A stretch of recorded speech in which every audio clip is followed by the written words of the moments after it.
నమస్తే అందరికీ. ఐఎమ్ చంద్రశేఖర్. స్వార్థం చాలా వరకు తెలివిగలది అనుకుంటూ ఉంటుంది.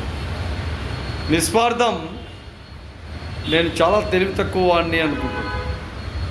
కానీ నిస్వార్థం చాలా గ్రేట్, చాలా గొప్పది, చాలా బలమైనది. స్వార్థం నేను గొప్ప అనుకుంటున్న ఈ స్వార్థం చాలా తెలివి తక్కువది, చాలా తెలివి తక్కువది.